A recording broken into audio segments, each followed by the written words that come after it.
Good morning! Happy Tuesday mga ka-gym dream! Tuturuan ko lang po kayo kung paano mawalang toxic sa inyong body. Ayan, dahil marami po tayong kinakain na mga ano, mga matabang pagkain na hindi healthy like toxic po. Ayan. Kailangan po natin mag-exercise twice a week or 3 times a week. Kahit papawis lang po tayo, mag-jogging tayo, ayan, kahit 20 minutes every every day, 20 minutes, 10 minutes is not bad. Para maging healthy po tayo, iwas sakit, iwas stress. Kailangan natin ilabas yung mga toxic sa body, sa katawan, para maging flawless tayo. Yung mga stress mo, wala siya kapag nag-jogging tayo, nagpapawis. So, mawala yung mga mga toxic sa katawan. Bukod po sa vitamins, 'di ba? Kailangan din kumain ng vitamins or prutas. Ang pinaka the best is mag-exercise po tayo every day.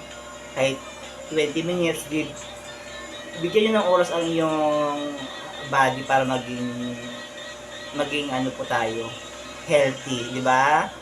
Kasi ang dami nating kinakaing mga toxic sa katawan. So kailangan na din natin ilabas 'yun para iwas stress na rin siya. Tapos, ang papayo ko lang sa iyo, baka ng iba dyan nahirapan makatulog, di ba? Panay, panay gising, may parang hindi makatulog or marami iniisip. Dahil po yan sa stress, kulang yan sa kulang lang yan sa exercise. Kailangan natin magpapawis. Baka iba dyan, kain tulog lang, kain tulog. Hindi pwedeng kung ganyan, magkasakit tayo sa ganyan. Maipon natin yung mga toxic sa katawan. So, kailangan natin maggalaw-galaw din, dance. Pwede tayong mag-walis-walis dyan para yung toxic may labas po natin. Parang ako, di ba? Araw-araw ako nag-gym, pero hindi naman ako nag-gym as in gym na mabigat. Papawis lang po tayo, papawis. Kahit magaan, kahit maglalaba ka, it's okay. Ayan. Ang tawag dyan, exercise. Kailangan natin ilabas yung mga toxic sa katawan para lang maging healthy tayo. Hindi tayo pwede kumain tapos matulog, kain. Kasi ang effect po yan after ilang taon, parang parang babalikan kayo ng yung toxic sa katawan, parang magkasakit ka lagi. Lagi ka magkasakit, ganyan. Kasi yung mga toxic sa katawan na ipon na siya sa body mo. So kailangan na ilabas toxic. Yung number one is toxic sa katawan. And as a gym wellness trainer, yun ang payo ko po sa inyo, yung toxic sa katawan, need natin ilabas. Para yung ating buhay maging maayos, diba? Hindi tayo laging stress, hindi tayo panay maanong ulo, mainitin ang ulo natin pag laging stress dahil sa toxic. So, kailangan natin ilabas yung toxic, ha? Yan. Ano pa ba? Kumain ng prutas. Lalo sa mga senior dyan, sa mga bagets ng senior. Joke lang. Sa mga dyan, sa mga may mga chabi-chabi na mga yung malakas kumain ng baboy, ganyan. Bawasan po natin mga baboy. Yan yung pinakamalaking problema natin after maedad na tayo, magkaroon tayo ng high blood. Ang dami nating maramdaman sa katawan kapag everyday nagbababoy tayo, yung pork na yan. Maano yan kasi ang bilis lang yan makaano yung toxic, yung mga ganyan. May mga taba-taba ng mga baboy na yan. Mabilis yan makaano ng toxic sa katawan. Ano pa ba? Ayan. Everyday lang po mag-gym na tayo. Jogging, kumain ng prutas. Ang iba kasi dyan, nakakalimutan na kumain ng prutas eh. Puro na sila kanin, pagkain, ulam. Ang isang toxic din, puro kape, soft drinks, bawasan po natin yung soft drinks, mga coke na yan. Okay lang yung mga Red Doors na yan. Ang Red Doors okay lang yan, kahit twice a week, 3 times a week. Mas okay ngayon mag-inom ka ng alak. Wag lang maparami, baka maya, di ba, magwala-wala tayo dyan. Joke lang. Kailangan na po natin mag-exercise talaga para yung body natin maging healthy, like me. By the way po, please like, share, unsubscribe my channel ko. Bago lang kasi ako sa ganito.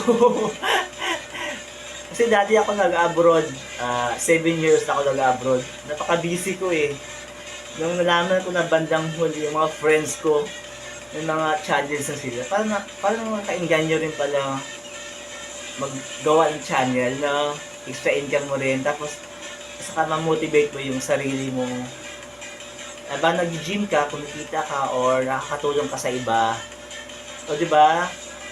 Saka, hindi ka nagagawa ng masama. Like, sa iba dyan, dahil walang ginagawa kung ano-anong nasa isip, diba? Alam mo na kung anong gawin nila, kung baka may mapahamak ka sa labas. So, instead na lalabas kayo doon, gawin nyo lang sa sarili nyo, gift nyo lang sa sarili, baka kasi lalabas kayo doon kasi wala kayong ginagawa. So, gawin nyo, ayan, mag-gym na lang tayo, mag-exercise, mag-jogging, gawa-gawa ng mga ano-ano sa loob ng bahay. Para hindi natin ma-absorb yung toxic sa katawan. Saka, baka mapapahamak tayo sa labas. Lalo mga ano dyan, yung mga teenagers dyan. Starts 18. Actually, 18, 16, pwede na sila mag-exercise para ma-maintain nila yung body nila. Para pagdating ng matured na, diba? Fresh ka na, good looking ka pa, healthy ka pa, di ba? Ang dami-dami kong friends na 16 pa lang, akala mo kung 40 years old na. Kasi toxic ang tawag doon. Tulog, kain, upo, tulog, kain, upo, tulog, school. Akala mo 40 years old na, 30 years old, yun pala, 16 pa lang. Ako nga, 40 na ako, pero I'm look younger, di ba? I'm look 30 daw, 28. Pero I'm 42 years old na. Pero yung itsura ko, di ba? Mukha akong bata, tingnan. Mukha akong bagets. Pero, 42 na ako. Actually po, nag-gym ako, siguro start 2010. So, 2024. 14 years na ako nag-gym ha. Pero hindi naman gym talaga nag-gym ha.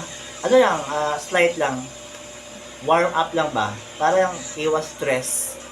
Kasi stress din kasi ako sa trabaho, stress din ako sa family minsan, stress din ako sa financial. So, naisip ko para iwas stress, dito ko na lang inaano, dito ko na lang siya inaano.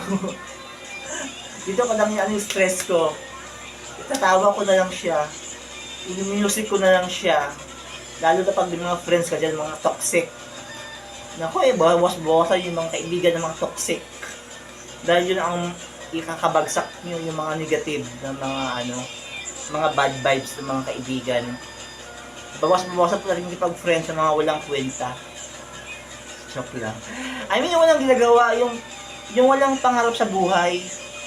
Bawas-bawasan po natin yung pag-meet sa mga ganitong tao na tinulungan mo nga na nga, ipapahama ka pa. Diba? Doon lang tayo sa right. Ha? Family mo lang. Family is love. Family is love. Huwag ka nang kipagkaibigan dun sa mga di mo kakilala. Baka mamaya mapahama ka pa or may lamok pa. Kasi na-try ko na makipagkaibigan. Okay naman. Pero bandang huli, alam ko na. Gagamitin ka lang nila, ipapahama ka pa nila. Diba? Hindi naman sa ganun ako magsalita. Pero ilang beses ko na nangyari yan eh. Kaya dapat maging tapat tayo, maging pahalaga natin ang family. Because family is love. Family talaga ang number 1. Ha? Number 2, yung ating katawan, alagaan po natin. Kasi hindi tayo tatagal sa mundo. Life is too short. Life is too short, di ba? Habang nabubuhay tayo, maging healthy. Huwag tayo magpa-apekto sa mga stress, toxic. Ang toxic lang yan.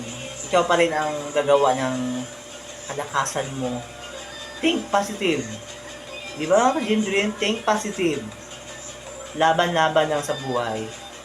Lahat tayo may problema sa financial, Lahat-lahat tayo. Kanya-kanya tayong diskarte. Kung ano man ang estadyo sa buhay, babae, lalaki, tumboy, paminta, pamin, bay, kanya-kanya tayo ng diskarte kung anong gusto mo sa buhay. Huwag lang tayong manapak ng ibang tao. Kung meron man naman dyan manira sa'yo, hayaan mo sila. Kasi hindi naman sa'yo yung balik ng karma eh. Because karma is life. Karma is real, di ba? Gawin na natin tama ang ating gagawin, di ba? Huwag tayong gawa ng masama sa kapwa. Kasi after nyan, babalikan ka ni Papa Lord. Dahil nakikita ka niya sa itaas, di ba? Tutulong tayo sa nangangailangan, pero yung sa tamang pagtulong, ha? Tulungan natin yung nangangailangan, huwag doon sa dahil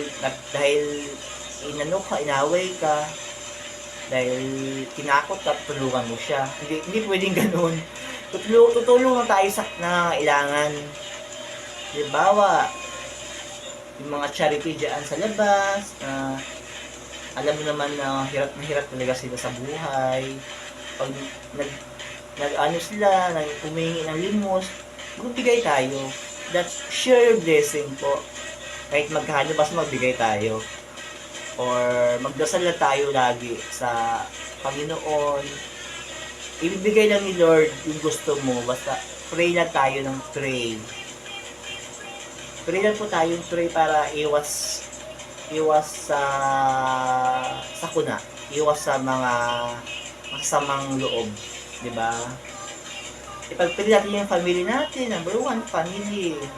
Number 2, mga kaibigan natin. Ipagpili din natin na magkaroon sila ng magandang buhay. Lahat tayo.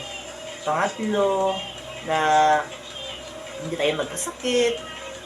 Pang-apat, na hindi tayo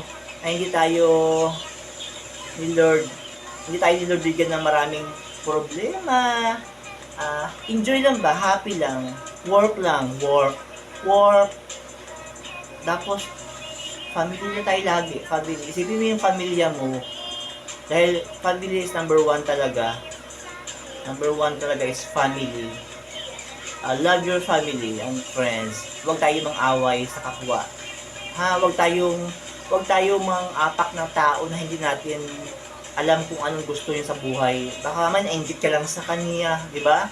Kung nainggit ka lang sa kanya, kaya inaaway mo siya dahil nainggit ka. Hindi pwedeng ganyan po. Kasi nga, kanya-kanya tayo ng diskarte sa buhay. Di ba? Kailangan gawin natin tama kung ano ang nasa tama. Oh, by the way po, sa gusto magpaturo dyan ng exercise, just follow my vlogs, likes, or i-PM nyo po ako, bigyan ko kayo ng program, o anong dapat kainin, kung anong dapat gagawin para mawala ito sa katawan. Yung mga nahihirapan dyan makatulog, yung mga ano dyan, yung edad na, mga 40, 50, kaya nahihirapan kayo makatulog dahil yung mga yun sa toxic eh. So kailangan nyo kailangan nyo ng program para lang mawala yung toxic sa katawan. Para ma-mindset nyo yung yung utak. Bakit hindi kayo makakatulog? Baka din yan sa kinakain nyo na Kaya ako kasi alam ko yung kakainin tuwing gabi para makatulog kayo ng maayos. Para mabilis siya mawala sa katawan.